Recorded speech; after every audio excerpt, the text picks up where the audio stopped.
Ano sabihin ko? Okay na, salita ka na. Naka-record na to. Simple lang ang aming Laksan mo. simple lamang ang aming pagbabantay dito sa Panapaanuan. Una ay ang pagroronda, Ano mas mahalaga sa iyo? ah, Ano mas mahalaga sa iyo? Bakit ikaw ay nagbabantay sa barangay? mahalaga ang pagbabantay sa barangay dahil nakikita natin kung ano yung nangyayari sa ating kapaligiran. Ang barangay ba natin ng Panapaanuan ay tahimik ba? Meron ba tayong responde, kaguluhan sa araw-araw, sa gabi-gabi? Sa ngayon, tahimik naman at mapayapa.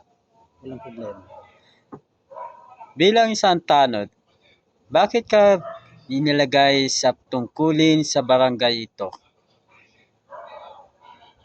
Upang pangalagaan ang mamamayan ng Panapaanuan, mabantayan at kaayusan ng bawat mamamayan dito sa Panapaanuan.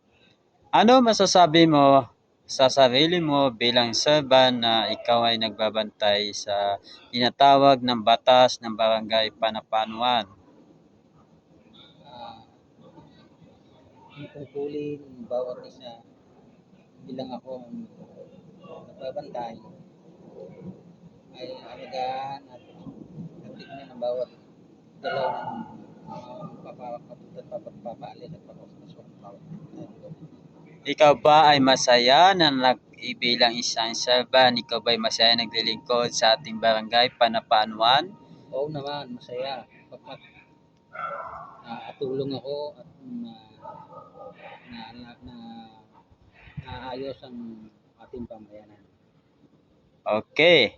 Sa bilang isang barangay tanod, ano ang iyong ugnayan sa mga Pilipino, sa mga tao?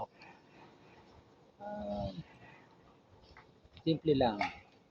Ang may lumapit na humihingi ng tulong at na pagbibigyan natin kung anong makakaya natin ay ating gagawin.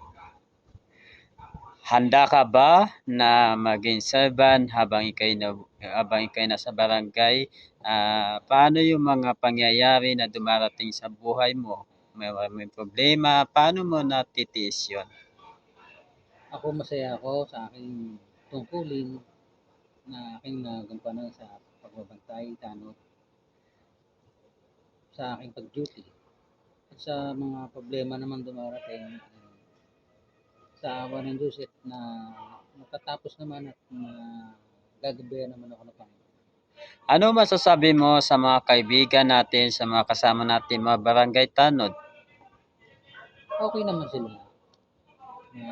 Ayos naman at meron din namang pamilya na minsan na hindi nakakapasok. Pero ginagawa din naman yung lahat ng makakaya nila para mapangalagaan ang ating barangay. Okay, salamat po at ikaw ay binigyan ko ng pagkakataon na ikaw ay mag-interview sa oras pong ito. Ano masasabi mo sa interview pong ito?